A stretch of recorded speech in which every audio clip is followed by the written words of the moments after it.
Hi, my name is Stacy Sailors. I'm a board certified behavior analyst with Stockton Unified School District, and I work in the Mental Health and Behavior Support Services Department. Today's discussion will be on setting limits and delivering effective instructions. This presentation and training was developed by both myself and Edgar Cardoza, who is also a board certified behavior analyst in our department. If you're interested in additional resources, I encourage you to go to our website, which you can find at our Stockton Unified School District's main page, and you go to departments and go to mental health and behavioral support services.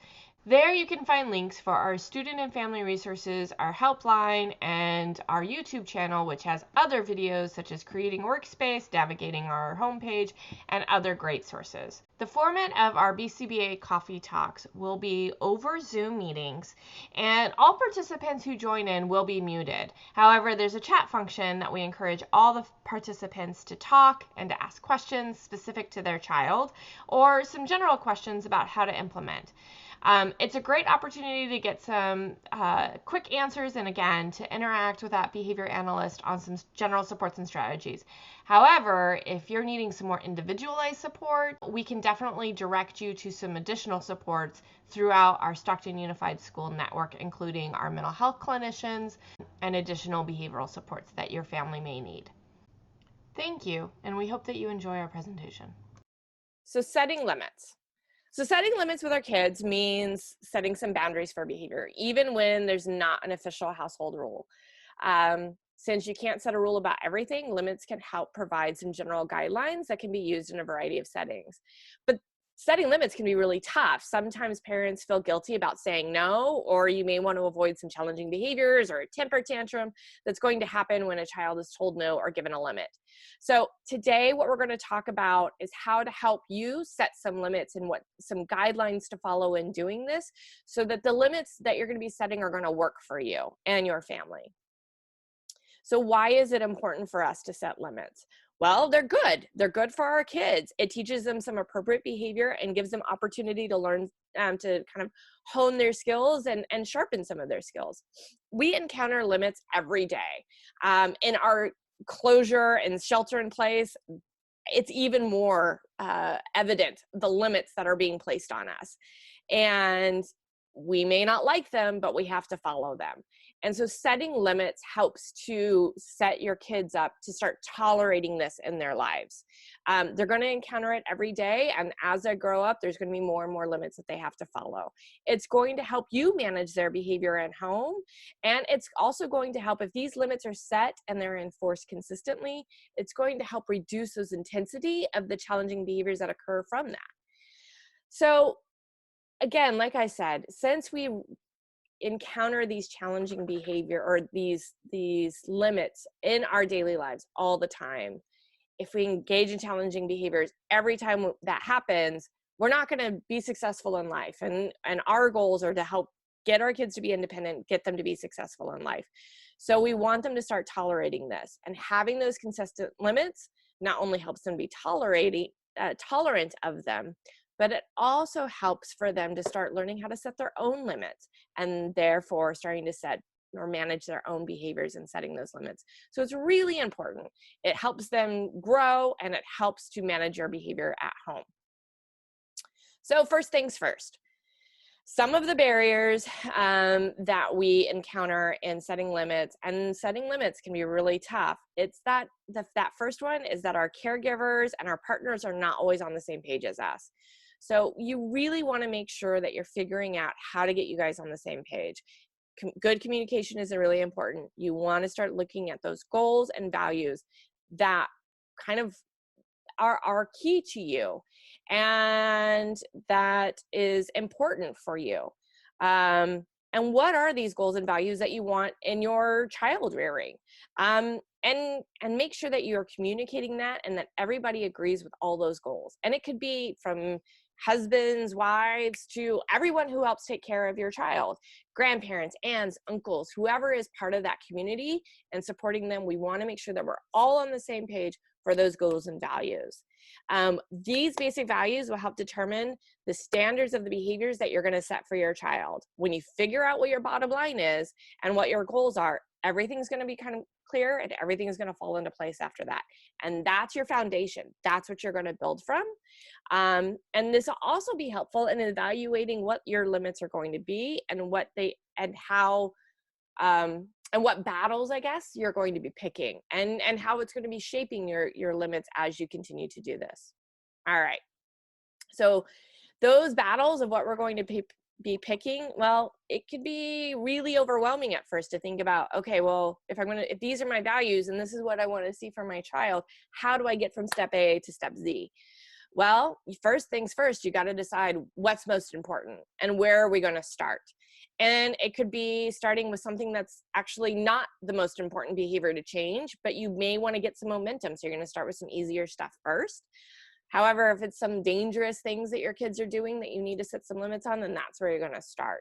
And it's going to be individual. And then again, this is where that communication with your partners and figuring out what are our values and where are we going to start, that has to be laid out first. And then the other thing that you want to figure out is who's your support? When we're setting limits, this can be tough and exhausting on any parent. You want to think about who you can rely on. If you have multiple care providers at home, then talk about how you guys can support each other. It may be that the support looks like someone taking over, because we're all human, right? We all have emotions, and sometimes we need to take breaks and sometimes we need to take time away. So we need someone else to come in. It may just be that you need someone to stand next to you and to have that support with you. If you don't, then think about how your caregivers can support you throughout this, because again, we're all human and we need some support. So whether it's somebody to vent with or to have a sounding board with, think about how that's going to happen, because as you're setting limits, it's tough. You're going to need that support. And lastly, setting limits is a process. You're not always going to succeed, and things aren't always going to go how you planned. And that's okay. When this happens, we're going to take stock, reflect, and see if things can be done differently or better. Sometimes there wasn't much else that you could do differently, and your child needs more exposure to the limits. Maybe it didn't go well, but that's because your kid isn't used to it. So again, we want to make sure that you're doing your best, and you want to take stock, and you want to reflect, and you can only do what you can do. And that is so evident during this period. Okay. All right. So setting limits for behavior management. When we are now starting to set our limits, we want to make sure that we're keeping our rules to a minimum. And we want these rules to be pretty generic, kind of like some basic house rules. And something, especially, it can almost be like a mantra that you live with in your home. It could be like, no means no. Be respectful. It's just some simple things. You may want to just have like 2, 3, maybe 5 rules that can be easily stated that your kids are going to be following. So again, thinking about things that, what are your goals and values? What's most important? Maybe it's just 2, like, hey, you need to, no means no. So if somebody says no, you need to stop, and you need to be nice. Maybe those are your 2 ground rules where everything's going to come from. And again, it needs to be some type of a mantra that the kids can state easily. And we also want to make sure that when we're setting these things, what are going to be the appropriate consequences for it, right? So not all consequences are created equally. So you want to make sure that when you are starting to establish these rules, they can be followed through, and what are going to be the consequences that you're going to be using to help with that. And we're going to be talking about that a little bit more as we go in through this. Okay. The other thing that you want to do when you're setting some limits is you want to select behaviors that can only be select only the behaviors that can be enforced. And you don't want to promise rewards or loss of privileges that aren't possible. So I always like to talk about the Disneyland example with this. You have just spent a ton of money. Let's say COVID's over and we've planned a great trip to go to Disneyland or wherever. Maybe we're going to go camping for a few days. We've packed the car. We've spent the money. We've taken the time off of work. We are all going on this trip. And you're driving out there, and then the kids start acting up. And you hear that saying, if you guys don't act up, I'm going to turn the car around. Really? Are you? At that point? Probably not. When you have everything invested, you're probably not going to turn the car around. That doesn't mean that you can't then look at other things. So it could be, hey, you guys need to do this, or I'm going to take your devices away, or you guys need to do this, or when we get there, you guys have to have a timeout, and we don't get to immediately go into fun. So make sure that whatever your consequences are going to be, it's going to be something that is actually enforceable, because kids figure out pretty quickly what is enforceable and what isn't enforceable. The other thing that we say is model the appropriate response. Remember, you're a model, right? You imitate the behaviors that you want them to see. If you curse all the time, guess what your kids are probably going to do? So you want to make sure that you are modeling the appropriate response. And that means that even showing when you're being frustrated, showing how and talking through your kids, like, I'm frustrated right now, I'm mad, and this is what I'm going to do to deal with it. Me being mad means I have to go to my room for a bit and calm down. I need to take a break. And the more that you can do this, you're showing to your kids what you're expecting of them when they need to do those things. All right. Again, setting limits is hard. And it's so easy for us to get into a power struggle, especially if it's something that you're trying to change now after it's been a long time of them getting away with things. So we really want to try and make sure we're minimizing this, because we want you to be effective. Sometimes a good old fight is fun, right? It can be reinforcing. I don't know if you've ever been in traffic and somebody cut you off and you yell at them and you scream at them, and it probably doesn't get you anywhere, and it doesn't remove that you just got cut off, but it helped make you feel good. Sometimes our kids feel the same way, right? Our kids, like, they need to get out that they're frustrated with you, and they're doing it in this way, and they want that kind of fight, that back and forth. For some kids, attention is attention, and it's good no matter what the form of it is, whether it's praise or it's a fight. So you really want to make sure that you remain the adult in the room. And if that's the case, walk away, drop it, move away, pull that away. You've said what you needed to say, and try and keep that power struggle away.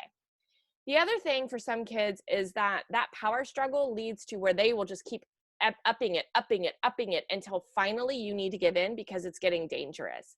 And that's really, really dangerous for these kids, because whatever they did, like maybe it started with whining, then it went to cursing, then it went to throwing things, and throwing things got them back on their device or got them what they wanted.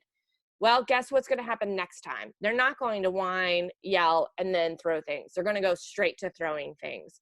So you really want to make sure that you are, if you are going to give in early, because we don't want those intense behaviors to happen. And if you're going to stand your ground, you're going to stand your ground. And this is where it's going to be really important for you to have that support network. Even if it's not someone who is directly in your home, for you to be able to kind of talk through this, like, this didn't go well, because sometimes life isn't going to go well and things aren't going to end well. And so you want to make sure that you're kind of talking these things out. You also want to be positive. You want to make sure that you're figuring out your wins. You want to make sure that you're finding out, what is working well versus what's not working that great. And so then that way it's going to start strengthening your responses. And those are my dogs again. Okay. All right. So setting limits and addressing challenging behaviors. The other thing that you want to do is make sure that you are providing some, when you're starting to set limits, you may want to think about also providing choices. Sometimes for kids, it's, I just don't want to do what you've told me to do. But if I have a sense of control, that can make setting these limits easier. So you what we call sometimes a forced choice. You can do this or you can do that. You can, if you need to clean up, you can clean up the bathroom or you can clean up the kitchen. You pick, but you're still cleaning up. So you can do schoolwork. So you need to sit down and do schoolwork. You can do your science or you can do your math, but you still need to do something. So helping to provide these choices can help encourage your children to follow the limits. You also want to be close, right? So you want to actually physically be close. A lot of times when we're providing instructions, we're far away, and our kids are cued into this. If you're at another room from the hall from them, or you're far away from them and you say, hey, you need to do this, they don't have to listen to you because there's no way that you're going to be able to follow through. So coming close to them, being close to them when you're providing that instruction gives them another signal that you mean business and that this is something that you're planning to follow through with. You also want to look at redirecting. So sometimes with our kids, it's a matter of like, again, they kind of get focused on the things that aren't going their way, or that they're losing something. So if we're trying to get them to follow our instructions, we may want to look at redirecting some of that behavior into another type of activity. And then again, make sure that we're enforcing things consistently and fairly. And this has to go with you guys being on the same page, that what's being said is being said. And again, thinking about what are we going to start with first? What's most important for us? Where's our starting point? And then building off of that, versus trying to do 10 different things at once and not doing any of those well. Pick one or two things that you're going to focus on and get those done. Okay. So I talked a lot. So what I'm going to do now is I'm going to stop recording. I'm going to pause. I am now resuming recording. Okay.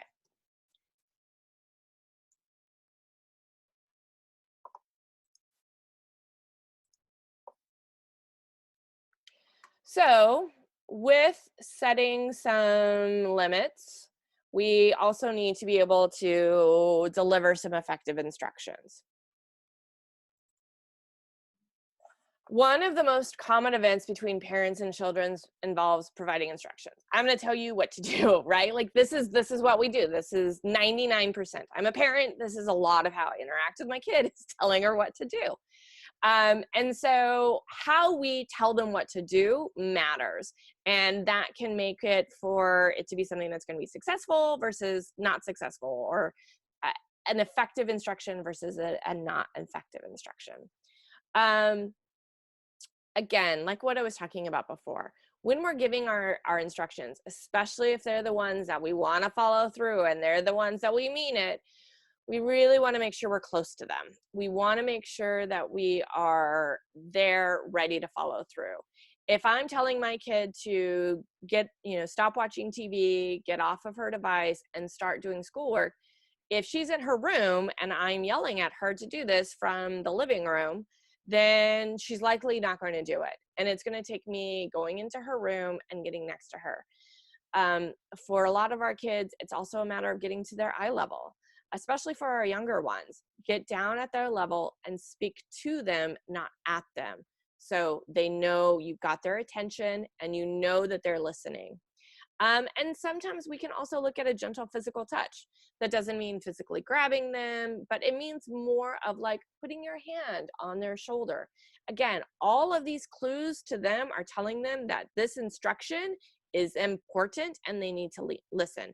So you're getting close, you're getting down at their level, you're getting that eye contact, so they're listening to you, and you may even look at doing some sort of physical touch on their shoulder or on their arm, so that they are knowing that you're close and you're ready and that this is an important instruction.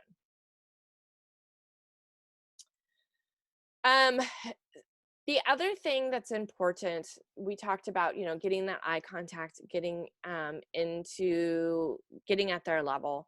It's also, providing some attention to them. Hey, how's it going? My daughter's name is Sydney. So if I was to get her attention, hey, Sydney, I need to talk to you for a second. This is really important. So again, giving them some attention, giving them some cue for them to, some signal for them so that they know that this is important for them to listen to you. If they're on something, you may need to interrupt it. So again, how that looks is going to be different for you and different for your learner. What I have found works really well for me in interrupting ongoing activities are things like giving them a countdown. Hey, I need to talk to you right now. And giving them some sort of warning like 5, 4, 3, 2, 1. Because when I say 1, I'm turning off the device or I'm getting rid of the activity. But if they do it before, they don't have to lose, or that power struggle isn't there. And they also get an opportunity for me to praise them, saying, hey, thanks for coming to me. Thanks for listening to me. Thanks for turning that off. That's great. The other thing that you can look at doing is setting some timers. I love timers because there's no arguing with the timer. So if you need to get them off of the activity, you may want to look at setting some timer of, hey, I'm going to give you 5 more minutes. And if they're upset with that, hey, you can have 2 minutes or 5 minutes. Which ones do you want? Oh, you want 5 more minutes? Okay, I'm going to give 5 more. I'm going to set the timer for 5 minutes. When the timer is off, you need to be done, get them off, and then give them your instruction. So all of those things are important, that you're making sure they're interrupted, because if they are cued into some sort of electronic device, they have their headphones on, and you give them instruction, you don't even know if they've heard you.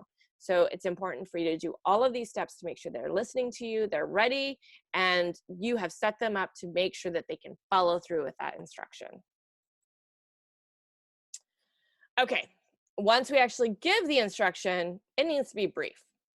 Again, I kind of go back to old examples. This shares my age, but like the Charlie Brown, right? The teachers, the parents always have the want, want, want. We may have a lot to say about the topic, especially if it's something that we are a little irritated about. Hey, your teacher contacted me. You haven't been doing your homework. We need to talk about this. What's going on here? Blah, blah, blah. All of that kind of can turn into noise. And somewhere in there is some sort of instruction, well, especially if our kids are younger, they may not have heard it. If they're older, they may have tuned you out. So we really want to make sure that when it's time for them to listen to us, it's very brief.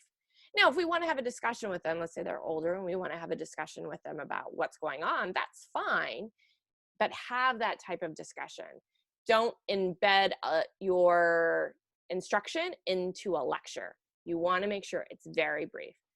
Come here, sit down, turn on your computer. Sometimes when we need to give instructions, we need to break it down that specifically and that directly. If they're older and they're pretty good with following instructions, you may be able to do it like, hey, you need to go to your room, get your Chromebook and bring it here because I need to see what you've been doing. So it could be something like that. But again, it's not a ton of talking around this instruction. What we do want to do when we deliver the instruction is to put it in the form of a demand. If you ask them a question, guess what? They can say no. Hey, you want to come here? No, I don't want to come here. I don't want to talk to you. You also want to make sure it's at their level of development. If you have kindergartners or first grades, you want to keep your instructions to 1 sentence. If you have older kids, you can do 2 to 3 sentences. But even if you have high schoolers, once you get past 3 or 4 sentences, they're tuning you out. So when you're giving these instructions, you really want to think about, what do I sound like? If I was my kid and I was listening to me, what do I sound like? And again, your instruction from far away versus your instruction right next to them are very different to what they're attending to. So if you want to make it important, you need to get close to them, at their level, be direct, and be specific. And that's what we just went over. You don't want to pose questions as a comment or as a question. You don't want to present your instructions as a question, like, do you want to clean up? No, I don't want to clean up. And then if you have multiple kids, right? If it's a general instruction, it could be things for like, everyone needs to clean up. But if it's just something for them to do, or like you are doing it with them, you could say, let's clean up. But if it's just something for them to do and not you, you don't want to say, let's clean up. And then it just turns into them cleaning up. Or if your expectation is for them to clean up, and you say, let's clean up, what might end up happening is you end up being the one that's cleaning up.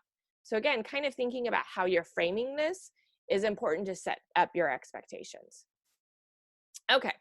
So now what we're going to talk about is what happens after you give the instructions. You've gotten to their level, you've gotten close to them, you have a brief instruction of what you're giving. And so we're going to talk about like what's going to happen after they do it. So let's say that they do follow the instruction. Yay! That's exactly what we want. We want to give them some really good feedback on that. So you want to be positive and you want to talk to them at their level. And again, you want to make it age appropriate. If I tell my now 13-year-old daughter, oh my gosh, I'm so excited, yay! Like that's probably going to turn her off and she's going to say, this is stupid. You're treating me like a little kid. So you want to be age specific and you want to be specific to what they did. So my 13-year-old kid who just cleaned her room, after I've been asking her to do it all morning. Thanks, Sydney. I really appreciate you cleaning your room. It means a lot to me and it helps me out a lot. You doing this shows me some responsibility. So that's really good constructive praise for my 13-year-old kid. That praise is not appropriate for a 7-year-old, right? Like that is probably not something that I'm going to say to a 5 or 7-year-old. Their praise is going to look a little bit different, more like the, yay, you did it, great job, high five, that type of stuff. You also want to make sure that you're not just being just general. Don't say like, thank you, or good job, good job. You could hear a million good jobs and it starts to lose its effectiveness. So you really want to make sure it's specific. The other thing too is you can praise by, showing off. And again, depending on your kid, some kids really like to be the model and be the superstar and like, hey, everybody, did you see this? This looks amazing. But for other kids, it's really, really embarrassing and it's just going to make them not want to do it again. So again, figuring out how to reward them afterwards. If you have rewards charts, that's another great way of doing it, right? So giving them some sort of sticker, some sort of points that goes onto their reward charts after they've finished following the instruction. Now, what happens if they don't comply? This is a tough one. Well, I like to talk about kind of a 3-step process when we give instructions. So there used to be this joke, why don't you follow instructions? Or if I say come here, I have to say come here, come here, come here, come here, come here, and I have to raise my voice for you to come here. Well, the reason why that happens is because the kids figure out that you don't mean business and you're not going to follow through, and some sort of negative consequence isn't going to happen until you start raising your voice. Like you raising your voice means I have to follow instructions. So why is it that you always have to raise your voice? Because the kids know that that's when you mean it. And if you just say it at a normal tone, nothing happens. So we really want to make sure that they're following our instructions the first time rather than us having to raise our voice. So kind of an easy way of doing this is what I call it's what's called the 3-step instruction delivery, a 3-step prompting process. So the first thing that you want to do is you want to tell them. So I've told you, clean up. And then they didn't do it. So then the next thing that you're going to do is you're going to show them. So clean up like this. I'm going to pick up a piece of garbage and I'm going to put it in the trash. Now you could put that piece of garbage back on the floor and say, now you do it. And then they can get some praise and some reinforcement. Then if they don't do it, then you're going to make them do it. Now, for younger kids, this may be physically guiding them to do it. For older kids, it could be they're probably too big for this, and it could turn into where it just goes down a road where you don't want to get into like physical altercation or physically having to force them to do something. But then it means you don't do anything else until you get this done. And so what then starts to happen is that they realize that, well, if I do it when you tell me, I get lots of praise, that it gets me lots of stuff. And if I wait until you make me do it, then I could potentially lose out on things. And it's not something that I enjoy doing. So if you tell them and then you show them and then you make them do it and you do that consistently, then it starts to learn, or what they start to do is they start to learn, do it on the first time because they don't want to get to the 3rd step, because they don't want to lose their reinforcement and they don't want you to have to do it for them or make them do it. So again, tell them, show them after the vocal instruction, model the behavior and prompt again. And then if you need to, either provide some physical prompting, or if they're too old, just block them from being able to do anything else until they get that one thing done that you've just asked. And that could take all day. It could be. But again, this is where going back to the beginning, you've picked your battles, you're figuring out what you're going to start with, and you're figuring out how you're going to comply and what does it mean to follow through. All right, guys, I'm going to go ahead and stop the recording.